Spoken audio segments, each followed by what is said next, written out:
여러분 안녕하십니까? 박상규입니다. 미국 샌프란시스코에서 열리는 아시아태평양 경제협력체 에이펙 정상회의와 영국 국빈 방문, 세계 등록 엑스포 개최지 확정 투표를 앞둔 마지막 파리 유치전 등을 위해서 윤석열 대통령이 강행군 순방길에 올랐습니다.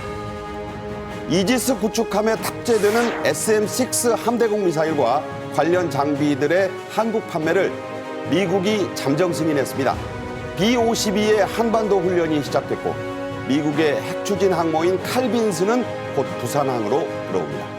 먼저 정호김 전 국회의원, 최양호 기업정책연구원장과 함께 말씀 나누겠습니다. 어서 오세요. 반갑습니다. 안녕하십니까. 윤 대통령이 아시아태평양 경제협력체 정상회의 일정에 들어갔습니다. 미국과 영국, 프랑스 그리고 잠깐 귀국했다가 네덜란드로 이어질 연말 외교 슈퍼위크의 시작인데요. 먼저 영상으로 요약했습니다.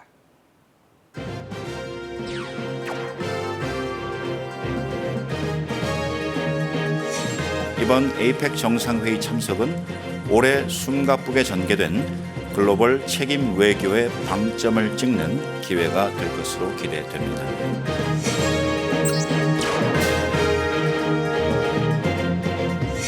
이번 회의에서 공급망 다변화와 무역 투자 확대와 같이 우리 경제에 실질적으로 보탬이 되는 협력 방안을 논의할 것입니다.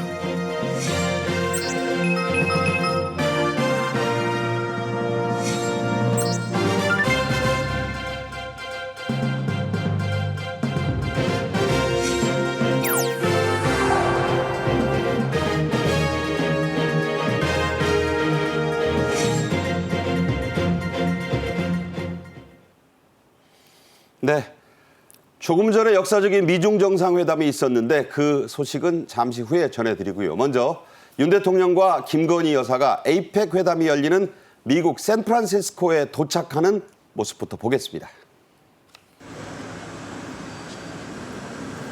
네, 샌프란시스코 국제공항입니다. 지금 김 여사와 함께 윤 대통령이 트랩을 내려서고 있습니다. 이게 이제 현지 시간으로 11월 15일 낮이었는데요. 이로써 이제 미국 방문이 공식적으로 시작됐습니다. 공항에 영접 나온 미측 인사 박진 외교부 장관의 모습이 보이고 있습니다. 네, 박 장관이죠. 네, 이곳에서 윤 대통령 바로 동포 관담회장으로 향했는데요. 자, 윤 대통령의 취임 후 첫 에이펙 정상회의 참석입니다. 2박 4일간의 일정, 그야말로 분단위로 매우 촘촘하죠? 네, 그렇습니다. 지금 뭐 얘기하신 대로 이제 교민들하고 현지에서 동포 간담회 하시고, 그다음에 에이펙 CEO 서밋에서 참석하셨고, 지금 기조연설을 지금 하셨습니다.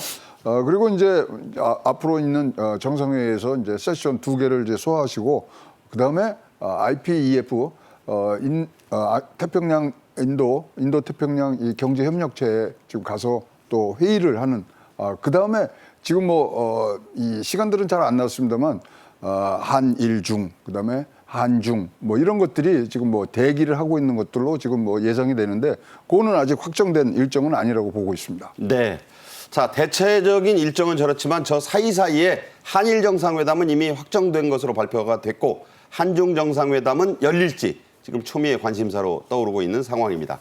자, 에이펙 정상회의 시청자들을 위한 설명이 먼저 좀 필요할 것 같습니다. 우리는 내후년, 그러니까 2025년에 두 번째로 개최하는 그런 정상회의인데 어떤 성격입니까, 이 회의가? 에이펙이라고 하는 거는 아시아 태평양 경제 협력체라는 의미거든요. 네. 21개의 회원들이 있습니다. 근데 보통 이제 국가라고 표기하기보다는 경제체, 네. 경제체. 왜냐면 여기 이제 대만도 멤버로 들어갑니다. 네.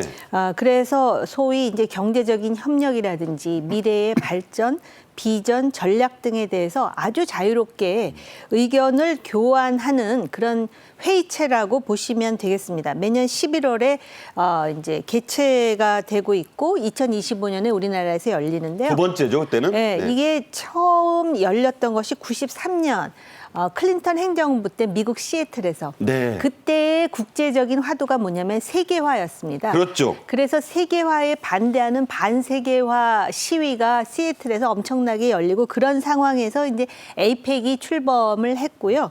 우리는 2005년에 부산에서 개최를 했고 2025년에 이제 다시 우리나라에서 개최를 하는데 에이펙이 왜 중요하냐면 에이펙 멤버들 사이의 인구라든지 또 이들의 그 GDP 총합을 보면은요, 전 세계 인구의 40%, 무역 양으로 보면은 50%를 차지하는 60%라고까지 합니다. 볼륨을 가지고 네. 있습니다. 그렇기 때문에 굉장히 의미 있는 비공식 회의체이기는 한데 문제는 뭐냐면 이게 다자주의의 산물이기 때문에 에이펙을 통해서 어떤 결정적인 결론이 나온다거나 아니면은 그것 때문에 세계의 어떤 경제 무역 흐름을 바꾼다거나 그런 건 아닙니다. 네.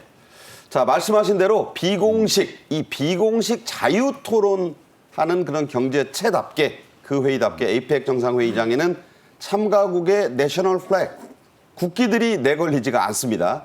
에이펙의 독특한 정체성, 아이덴티티 때문이라고 하는데 자, 왜 그런지 좀 설명해 주세요. 이제 아시아 태평양의 이제 자유무역이라는 투자에 대해서 이제 얘기를 하는데 사실 이게 시작된 거는 93년도에 빌 클린턴 대통령이 시애틀에서 정상들을 이제 모시는데 사실 이제 여기 참여하는 국가를 보면 대만과 홍콩이 있습니다. 거기는 지금 이 뭐 소위 말하는 대통령급의 이제 정부 수반이 없는데 원래 에이펙 이 정상회담의 공식 명칭은요 AELM입니다.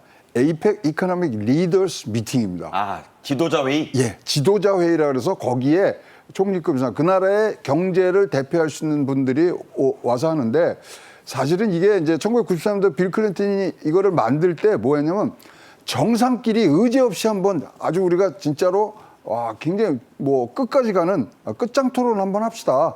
정상 간의 자유로운 의견 교환이 좀 필요합니다. 그래서 재미난 게요. 이 회의는 회의 기록이 없습니다. 아. 회의 기록은 없어요. 그리고 특별한 의제를 정하지 않습니다. 아하. 그래서 전체적으로 이런 게 진행되고 있기 때문에 이런 얘기들을 한다. 이 정도고 여기 들어가는데 더 재미난 건요.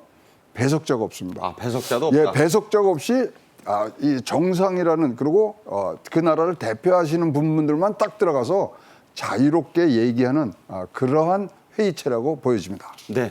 그러니까 뭐 귀에 리시버 꽂고 통역만 도움을 받지 아무도 그 정상들을 도와주지 않는군요. 안 도와주고 바깥에서 통역도 해서 리시버로 안에 들어서 배석자가 아무도 없습니다. 네, 그렇군요. 자, 이번 에이펙 정상회의의 가장 큰 하이라이트.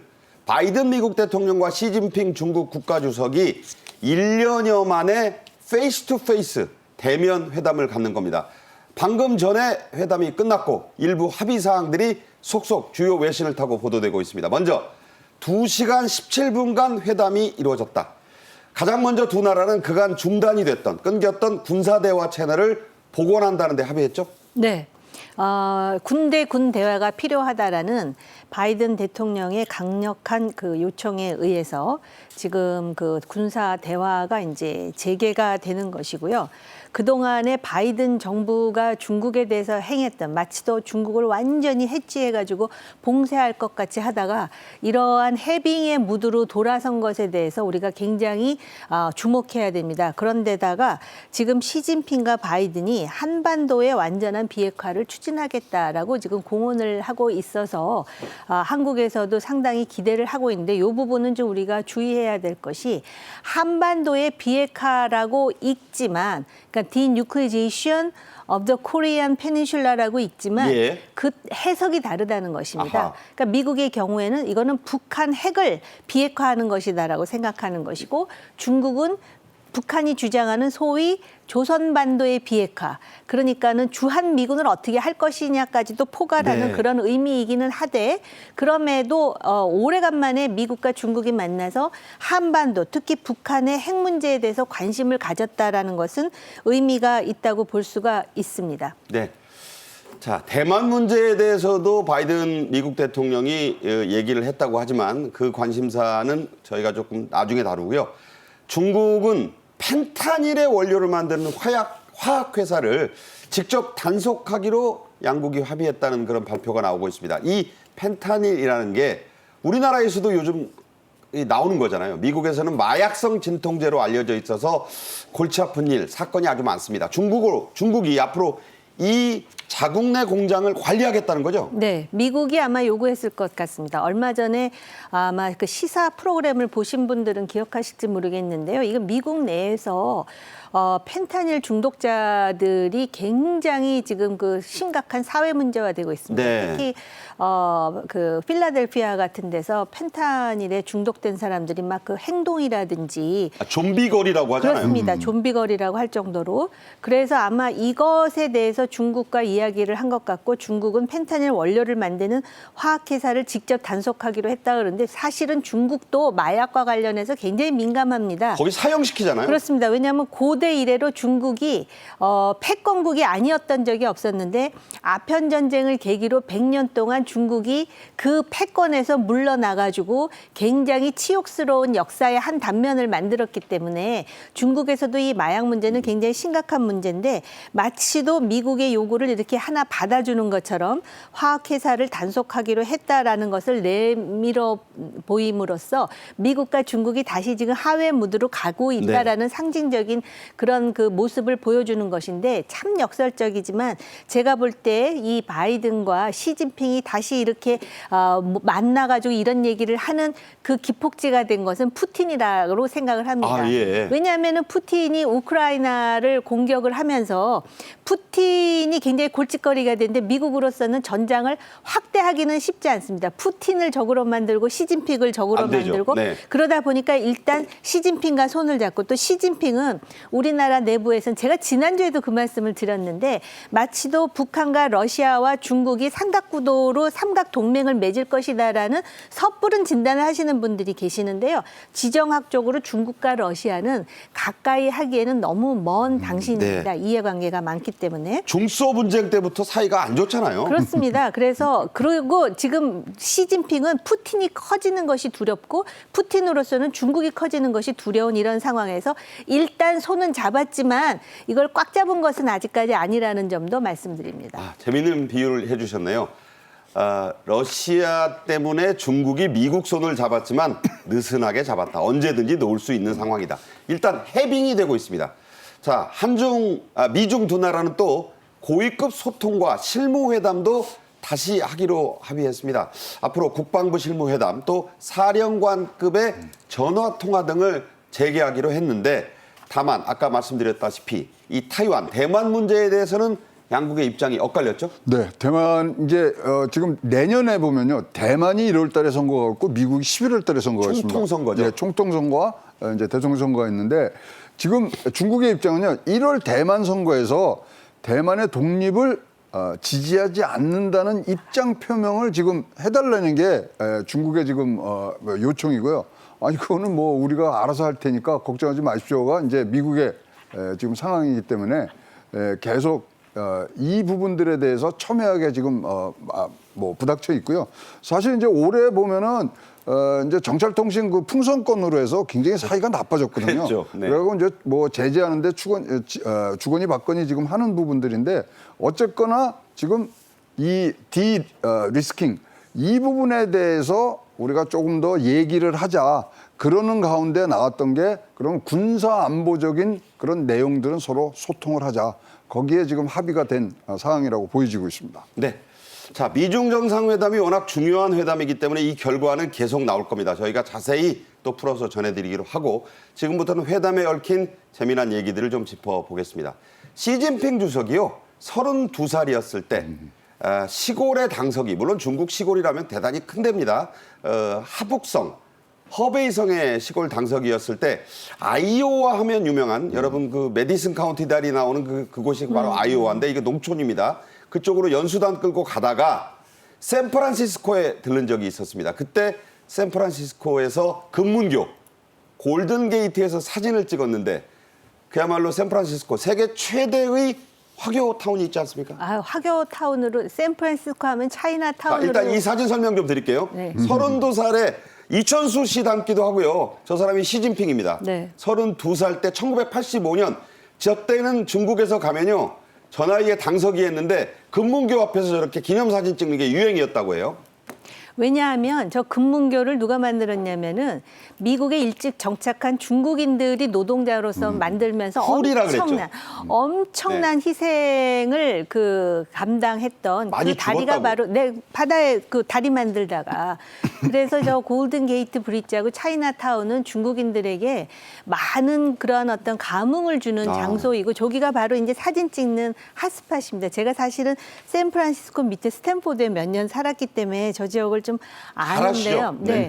그리고 그 사실 미국에서 이제 가장 먼저 정착한 사람들은 미국의 그 대륙의 아메리칸 인디언이라 그러잖아요.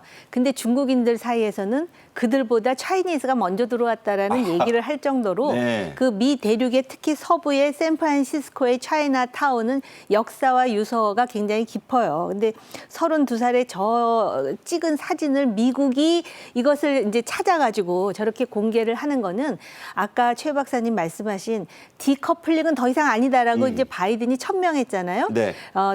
제가 볼 땐 디리스킹에서 조금 더 나갈랑 말랑하는 그런 상황인 것 같습니다. 그러다 네. 보니까는 중국의 지금 어떻게 보면은 중국의 정치를 다시 권위주의로 지금 회귀시킨 시진핑이에요. 네. 그럼에도 불구하고 저 젊었을 때 사진을 보여주면서 우리 관계를 어떤 식으로 회복할 것인가에 대한 어떤 그런 청사진을 지금 준비하고 있는 게 아닌가라는 생각이 들 정도로 그리고 시진핑은 30대에 저 골든 게이트 브릿지 앞에서 많은 생각을 했을 거예요. 저 때가 이제 중국이 본격적으로 경제 근대화를 했던 그런 시점이기 때문에 그 소위 이제 아마 등소평 덩샤오핑 때입니다. 네, 그러다 보니까 과연 이런 그 경제를 발전시키기 위해서 중국은 무엇을 해야 되나 젊은 그 미래 지도자로서 그런 고민도 했을 것이고요. 네. 그런 많은 생각을 떠올리게 하는 사진 한 장면인데 미국이 저거를 저렇게 공개했다라는 거에 대한 그 함의가 상당히 크다고 보여져요. 네, 아이오와에서 같이 지냈던 사람들까지 불러서 만찬도 한다고 합니다. 자, 바이든, 시진핑 두 정상이 만난 장소도 화제입니다. 샌프란시스코에서 남쪽으로 약 40km, 얼마 안 떨어진 아주 근교인데 피롤리 정원이라고 합니다. 이 사유지라고요? 네, 사유지고요. 뭐 최대 금강을 보유했던 분, 그다음에 샌프란시스코에 식수를 공급했던 그런 부자분이 만들었던 데고요. 대단한 정원이네요. 예, 대단한 정원이고 지금 뭐 피올리라고 하셨는데 피롤리 이게 사람 이름일까요, 지명일까요? 글쎄요. 이게 어떻게 해서 거기에 가면은 간판에 앞에 보면 그 입구에 있습니다. 그런데 앞에 자를 땄어요. Fight for just cause. 대의 명분을 위해 싸워라. 그다음에 love your fellow man. 그다음에 live a good life. 그거 앞에 6자를 따서 만든 게 피롤리입니다. 아, 그게 두 문자를 딴 게 피롤리다. 예, 그래서 이제 했고 이제 이거를 판 상황에서 이거를 국가의 이제 트러스트에 맡기는 과정으로 갔고요. 재미난 일화는 여기에 건축하시는 분하고 건축하시는 분은 중국에 6년을 살다가 미국으로 오신 분이고 네. 정원, 그러니까 또 정원을 잘 가꿔야 되는 부분들인데 정원도 중국에 굉장히 조예가 깊은 분들이 있어서 지금 르네상스식과 중국의 그런 섬세한 그런 청나라의 문화들이 섞여 있는 곳이라고 알고 있고 저도 한 2번은 가봤습니다만 굉장히 좋은 회담하기 좋은 그런 부분들이 있다고 보여집니다. 네, 저곳에서 2시간 17분간 회담하면서 치킨하고 볶음밥을 메뉴로 내놨다고 하는데 이것도 재밌어요. 왜냐하면 치킨 하면 미국 음식인데 중국에 갔던 초기 노동자들이 값이 싸니까 치킨에다가 중국식 볶음밥을 먹었는데 그런 함의도 담고 있는 메뉴였다고 합니다. 자, 쟁쟁한 미국의 최고 경영자들이 시 주석을 만나기 위해 문전성시를 이뤘다. 이런 뉴스도 나오고 있습니다. 머스크를 필두로 MS, CT, 엑손모빌 뭐 이루 말할 수 없는 그런 사람들이 줄을 섰다 그래요. 왜 그랬을까요? 이 머스크 같은 경우는 그 바이든이 강하게 그 중국 정부를 밀어붙일 때도 그 반기를 들고 자기는 중국 방문하겠다 해가면서 그랬던 이유가 바로 사업 때문에 그래요. 네. 이 지금 거명하신 이 사업 주들의 회사는요, 미중 관계가 악화되면서 엄청나게 피해를 보고 있는 기업체입니다.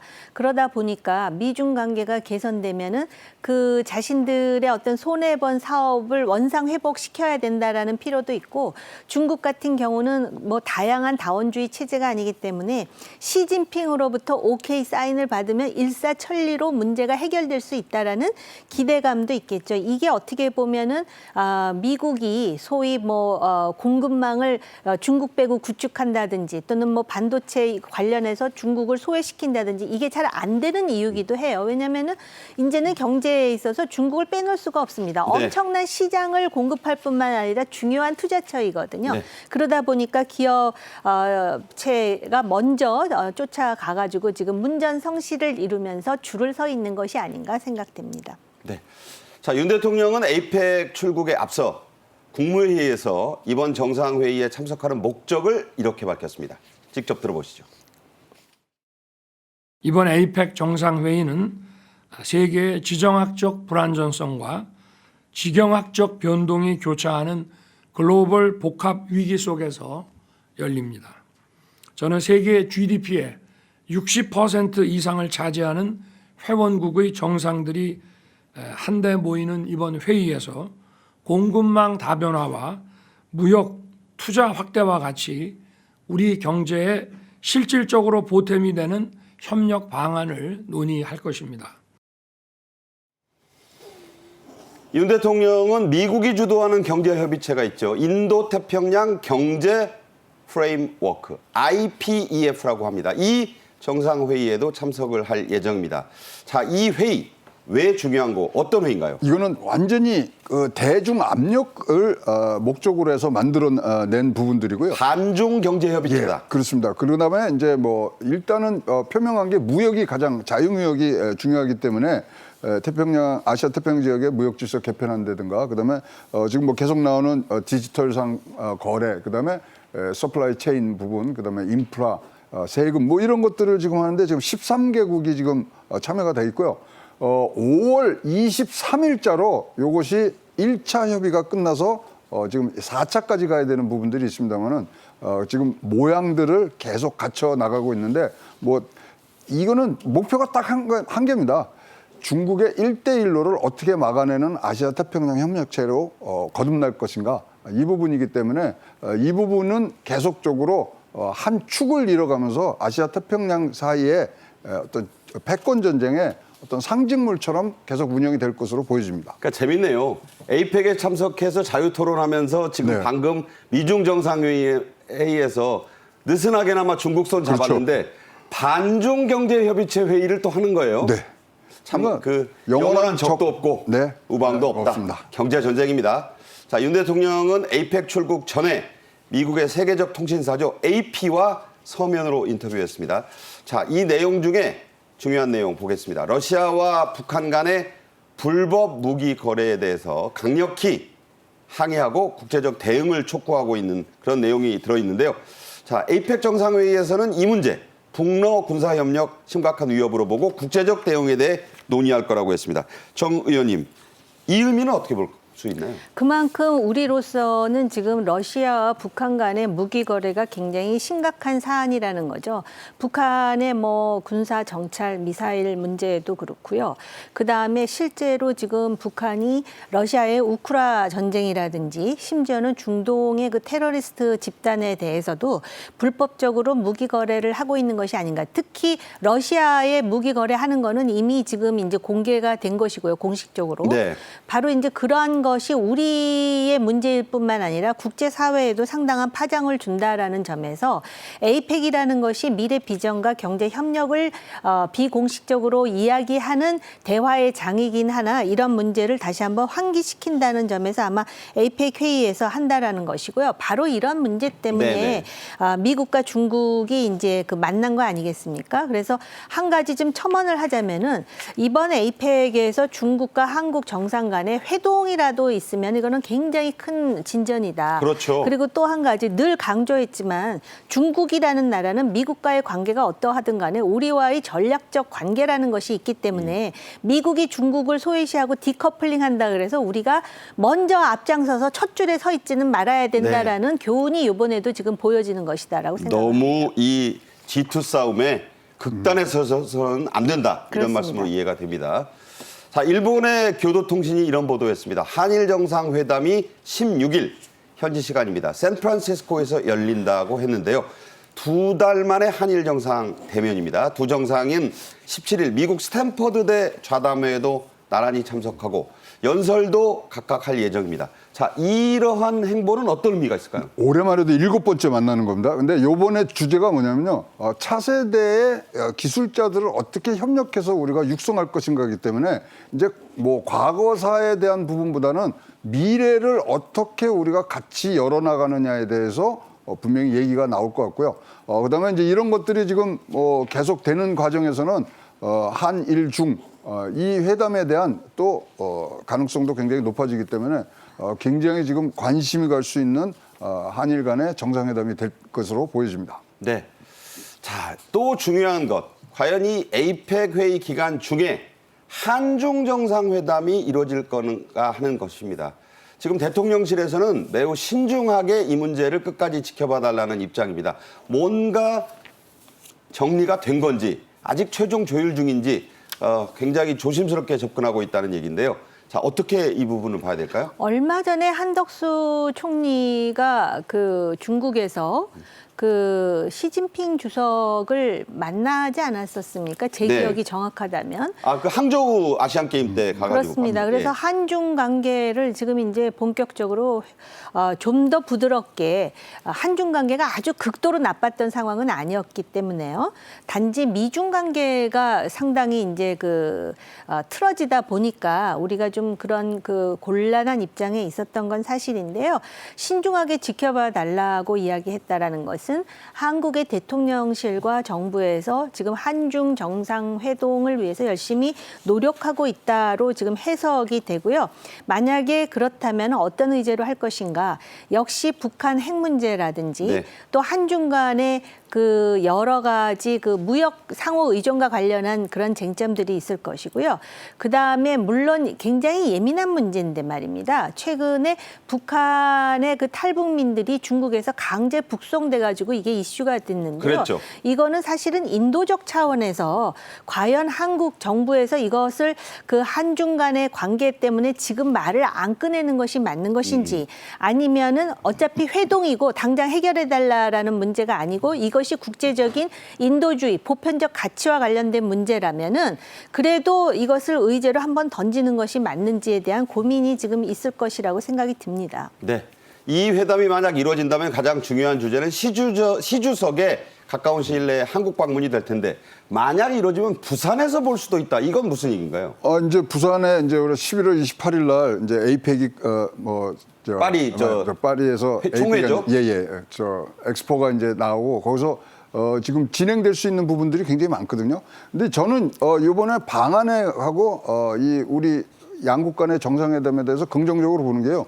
미국과 중국이 회담이 너무나 유화적으로 잘 끝났어요. 네. 미중 간에 이렇게 사이가 좋다면 지금 시진핑 주석이 윤석열 대통령을 안 만날 이유가 하나도 없다고 보여집니다. 네. 미중 해빙 무드가 우리 경제에 미칠 영향은 나중에 또 최 원장 모셔서 말씀 듣도록 하겠습니다. 최 원장과는 여기서 인사드리죠. 고맙습니다. 네. 자, 계속해서 다음 주제로 가겠습니다. 미국이 지난 9월에 이어서 우리나라에 대한 주요 무기 판매를 또 승인했습니다. 미국의 전략 자산인 B-52 전략 폭격기가 또 한반도 상공에 떴습니다. 오스틴 미 국방장관이 곧 올 것이라고 했던 항공모함 칼빈슨도 부산항에 입항을 하는데요. 자, 문성묵 한국국가전략연구원 통일전략센터장 추가로 모시고 말씀 나누겠습니다. 어서 오십시오. 네, 안녕하십니까. 자, 지난 14일이었습니다. 미국이 한국에 무기 판매를 잠정 승인했습니다. 정부가 일단 승인한 거기 때문에 잠정이란 말을 붙인 건데요. 이번 판매를 두고 미 국방안보협력국 BSCA라고 합니다. 여기서는 동맹국의 안보 개선을 지원하기 위한 것이라고 했습니다. 자, 구체적으로 어떤 목적 때문이라고 봐야겠습니까? 북한의 미사일 대응이죠. 그래서 지금 SM-6 요격 미사일입니다.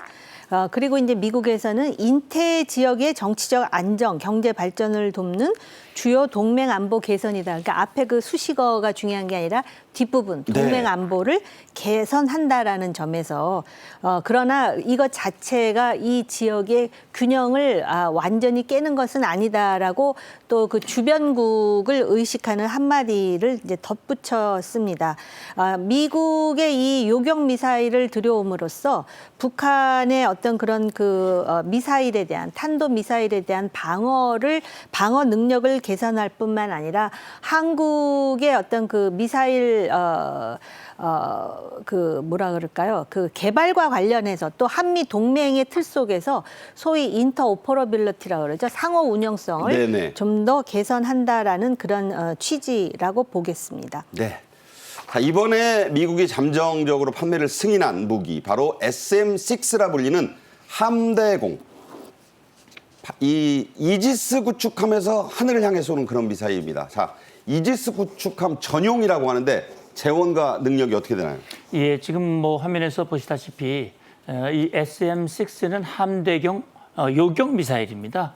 그런데 이 요격 미사일은 미사일뿐만이 아니라 항공기 순항 미사일도 요격을 할 수가 있고요.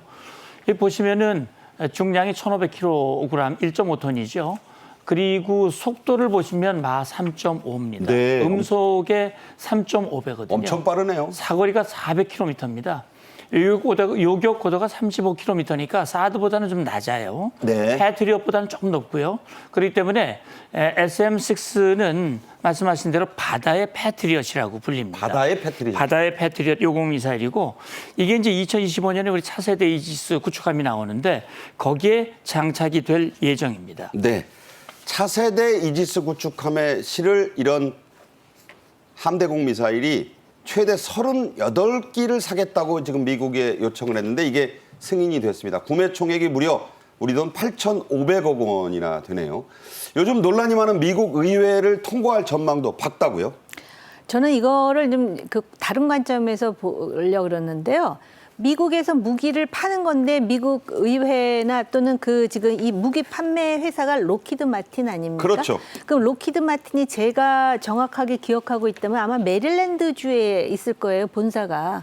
그러면 이게 정치적으로 미국 의회, 특히 메릴랜드주의 상원의원이나 하원의원은 제가 지금 물론 과문한 얘기인지는 모르겠지만 그 사람들로서는 지금 쌍수를 들어 환영할 일입니다. 지역구에서 그렇게 많은 매출이 무기가 발생하니까요. 판매가 된다는 네. 건 지역구 구민들의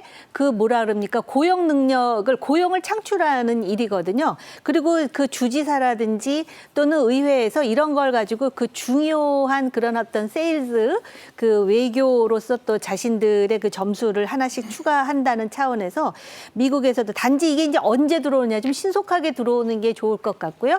여기서 이제 본체뿐만 아니라 장비가 들어옵니다. 패키지로. 네. 그렇기 때문에 일단 들어오면은 우리가 좀 그걸 좀 유실히 보고 관찰하고 뜯어볼 수 있는 기회가 되는 건 아니겠습니까? 네. 그런 차원에서는 그 표현대로 누이 좋고 매부 좋은. 그러면서 우리는 또 나름대로 요격 능력을 강화하는 측면이 있으니까는요. 네. 자, 이 SM-6 미사일이 우리 군에 들어오게 되면 실제로 우리는 어떤 점에서 국방력 강화에 도움이 되는 건가? 이게 중요한 거 아니겠습니까? 예, 그러니까 이제 지상에서는요. 사드도 말씀드렸고 패트리엇도 있고요. 그 사이에 천궁이라든지 그래서 1차, 2차, 3차 요격할 수 있는 시스템이 지상에서는 잘 갖춰져 있는데 바다에서 그게 제대로 안 돼 있었어요. 우리가 이지스 구축함들을 여러 척을 가지고 있는데 이지스 구축함에 장착된 레이더는요. 북한 미사일이 발사되면 제일 먼저 포착을 합니다. 그런데 포착을 해도 요격을 할 수가 없어요. 그렇죠. 능력이 없기 때문에. 네네. 그래서 이번에 SM-6가 들어오게 된다면 결국 바다에서의 요격 체제를 갖추게 되는 겁니다. 네. 지상과 바다에서 우리의 요격 역량을 한층 높일 수 있는. 더블업이네요. 예, 그럼요. 그리고 이제 특히 SM-6는요. 자체의 능동 유조 체계가 있어가지고요. 그 자체가 목표를 따라가면서 요격을 하게 돼 있어요. 그 영화에 많이 나오던 꼬리 일으키며 그렇습니다. 하는 거군요. 그런 역량을 가지고 있기 때문에 북한의 이 미사일을 요격하는 우리의 이 KAMD라고 그러죠. 이 역량이 한층 강화되는 효과를 기대해 볼 수 있습니다. 네. 미국은 지난달 그러니까 9월입니다. F-35A 전투기 추가 구매도 잠정 승인했습니다. 25대를 더 판다는 건데 우리나라 입장에서 유독 이 기종을 이렇게 더 사는 이유는 어디 있을까요? 우리 돈으로 6천억 원이 훨씬 넘는 엄청난 6조입니다. 6조 7천억. 규모입니다. 네. 그래서 여기 보면은 그 F-35A의 엔진, 그다음에 장비, 군수, 기술 지원 패키지가 포함이 되는 거거든요. 이렇게 돼가지고 미국 의회의 최종 승인을 거쳐서 집행이 되면은 그 F-35A의 능력과 위용으로 볼 때 굉장한 그런 그 효과가 있다라고 보는 것이 스텔스 능력이라든지 전자전 수행 능력, 통합 그 항전 시스템을 갖추고 있는 것이 F-35A거든요. 그러다 보니까는 우리로서는 그 상당히 이 구입 자체가 우리의 어떤 그 전장에서의 대응 능력을 향상시킨다라는 계산을 하고 있겠죠. 네. 자, 미국이 자랑하는 현존 세계 최강의 전투기라고 합니다. F-35A 그 위용과 능력 한번 여기서 짚고 갈 필요가 있죠. 예, 세계 최강이라고 말씀드렸죠. 현존 최신입니다. 그리고요. 이 전투기는 여기 이름에 나와 있듯이 스텔스 기능을 가지고 있는 게 가장 큰 특징입니다. 그리고 보면 최대 속도가 마 1.6이거든요. 그리고 행동 반경이 여기 보면 이제 항속거리가 2,200km니까 한반도 내에서 작전을 충분히 할 수 있고요. 제주도에서 뭐 저 끝까지 가는데 금방이네요. 뭐 금방 가는 것이죠. 근데 가장 아까도 말씀드렸습니다만 스텔스 기능을 가지고 있기 때문에 북한이 가지고 있는 대공 레이더에 포착이 되지 않습니다. 네. 그러니까 우리가 미리 킬체인, 그다음에 대량 응징 보복의 핵심 이 전력이 될 텐데요. 김정은이 가장 두려워하는 전투기가 바로 F-35 스텔스 전투기라고 보시면 됩니다. 네. 이 F-35A 앞서 정 의원도 말씀하신 그 유명한 록히드 마틴사의 제품입니다. 록히드 마틴이 이례적으로 환영 성명까지 냈다고 하는데 자, 이 부분은 어떻게 볼 수 있을까요? 아까 그 이유예요. 아까 제가 말씀을 잘못 드렸는데 SM6는 록히드 마틴이 아니고 레이티온사. 레이티온사는 네. 매사추세츠주에 있고요. 이 록히드 마틴 같은 경우에는 지금 그 10년 가까이 우리하고 F-35A 파트너십을 유지하고 있거든요. 그런데다가 제가 메릴랜드주 말씀을 잠깐 드렸는데 메릴랜드 주지사가 한국인 호건. 그렇죠. 호건이 네. 한국 사위라고 그러니까는 그 미세스 부인이, 호건이 한국인이에요. 그렇죠. 그래서 굉장히 친한 그 뭐랄까 한국에 대해서 굉장히 그 사랑하는 마음을 한국 가지고 사위가 있고. 주지사입니다. 맞습니다. 그리고 실제로 그 코로나 때도 상당히 우리 정부와 협조했던 것으로 알고 있거든요. 그러니까 록히드 마틴사 입장에서는 이렇게 무기를 구입함으로써 물론 이제 그 호환성이라는 측면에서도 우리가 이제 강화가 되지만 호환성을 갖게 되면 계속해서 록히드 마틴사 제품을 구입할 수 있는 그런 하나의 시스템이 만들어지는 거니까 그렇군요. 그런 점에서는 이제 환영하겠죠. 네. 자, 미국 정부가 9월에 이어 10월까지 한국에 대한 무기 판매를 승인한 것 자체가 매우 파격적이고 이례적이라는 평가가 나오고 있습니다. 9월에 F-35A 추가 승인은 북러의 밀착 회담이 또 이번 SM-6 미사일 판매는 북한의 고체 연료 엔진 시험 성공 보도가 절대적으로 좀 영향을 줬다는 거죠? 예, 뭐 우리 시청자 여러분께서 미국이 왜 그렇게 비싼 돈을 주고 파는 무기를 뭐 승인을 하고 그렇게 해? 뭐 이런 생각이 드실 수 그렇죠. 있는데. 팔면 파는 거지. 그렇죠. 그러니까 이 FMS라고 하는 것이 미국 정부가 품질을 보증하는 이 수출 제도입니다. 그러니까 미국 정부가 기업으로부터 그거 사가지고 우방국 동맹국에다 파는데 제한을 둡니다. 네. 정 의원님께서 이제 SM6 우리가 받아오면 뜯어보면 어떻게? 근데 그게 아마 판매하는 조건이 있을 거예요. 뜯어볼 수 없도록 한다든지. 그리고 뜯으면 핵심 그 부품이 파괴된다면서요? 예, 그런 문제가 있어가지고 어쨌든 뭐 그 세부 내용은 공개가 안 됐으니까 모르겠습니다만 지금 말씀하신 대로 9월에 김정은과 푸틴과의 만남, 그 다음에 최근에 북한이 이제 고체 연료 기반의 중거리 탄도미사일 이 로켓 시험을 지금 성공했다고 발표를 했거든요. 다시 말하면 한반도의 안보 상황이 위중해지고 동맹국의 안보가 나빠지는 것에 대해서 미국으로서는 이제 동맹의 그 안보를 강화해야 되는데 방금 FMS 말씀드렸듯이 이게 3개 그룹이 되어 있거든요. 1그룹, 2그룹, 3그룹입니다. 네. 대한민국은 2그룹에 속하는데 대한민국의 F-35를 지금 2번째 파는 거거든요. 그렇죠. 40대, 25대. 그러니까 F-35를 사고자 하는 나라들이 줄을 서 있습니다. 네. 안 팔거든요. 네. 우리나라에 이걸 팔았다고 하는 것은 동맹국의 안전을 보장시키는 것이 미국의 공약 또 이 미국의 안보 이익과 직결된다 이렇게 보면 될 것 같습니다. 말씀하신 대로 돈 준다고 다 파는 무기가 아니다는 뜻입니다.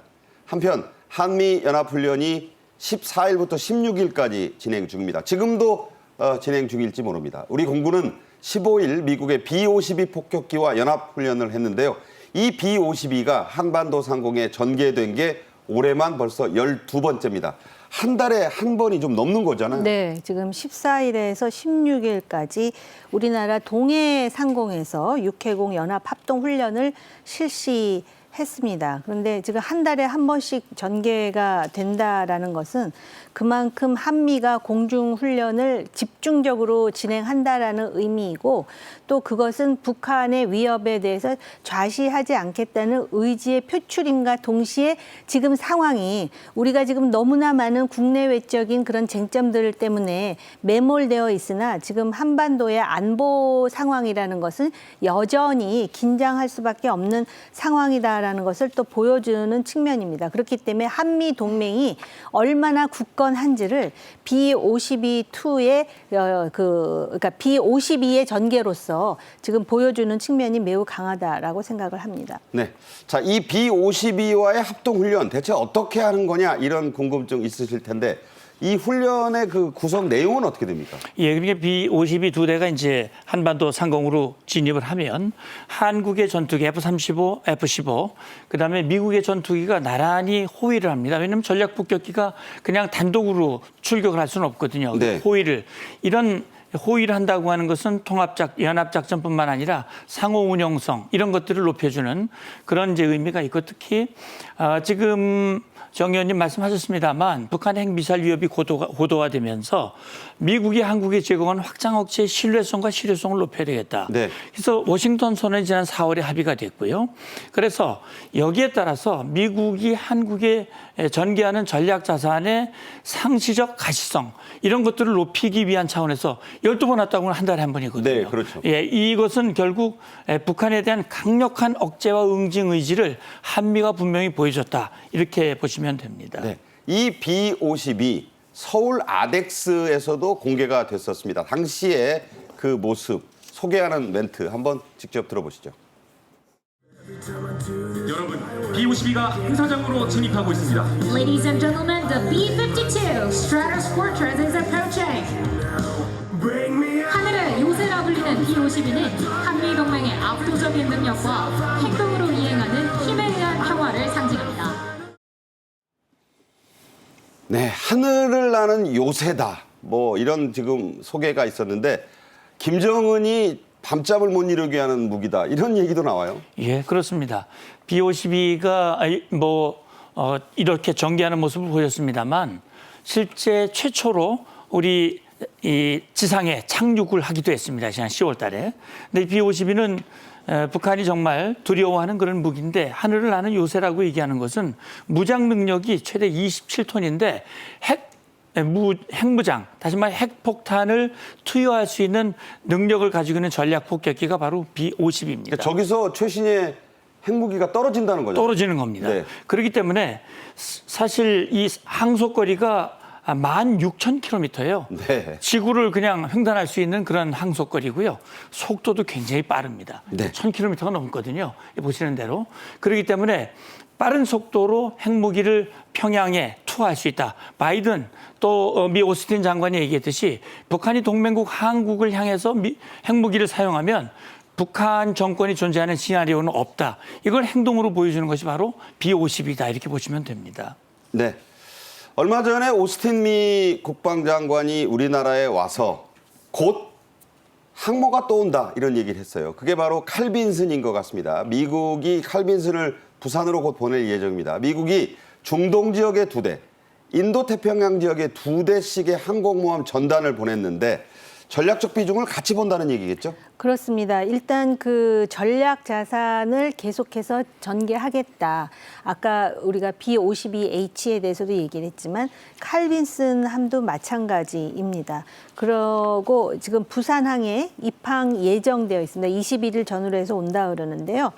이렇게 일주일 간격으로 계속 과거에는 말입니다. 전략 자산을 전개한다 그러면은 우리도 긴장하고 이거 자체가 임팩이 엄청 컸는데 그랬죠. 지금은 우리나라의 전략 자산이 거의 정례적으로, 그러니까 이례적으로 오는 것이 아니라 정례적으로 온다라는 제 집 것의 드나들듯 해요. 의미는 북한에게 굉장히 강한 시그널을 보내는 것입니다. 왜냐하면 우리는 그 항모가 들어오든 또는 B52H도 그렇고 또 새로운 무기를 도입하는 것에 대해서 우리는 우리의 안보 역량을 강화하기 위함이다. 또 확장 억제 전략의 일환이다라고 생각하지만 북한은 이게 무슨 의미인지를 모르기 때문에 대비해야 됩니다. 네네. 예를 든다면 항모가 들어온다?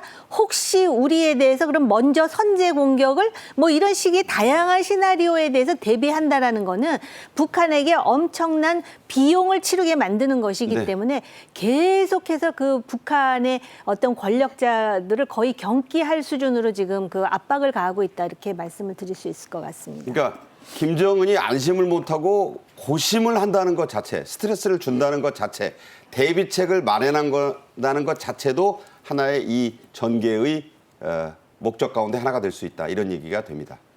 정우김 전 국회의원, 문성묵 한국국가전략연구원 통일전략센터장과 말씀 나눴습니다. 잘 들었습니다. 감사합니다. 고맙습니다. 정책엔 이슈가 준비한 오늘의 소식은 여기까지입니다. 오늘도 시청해 주신 여러분 감사합니다.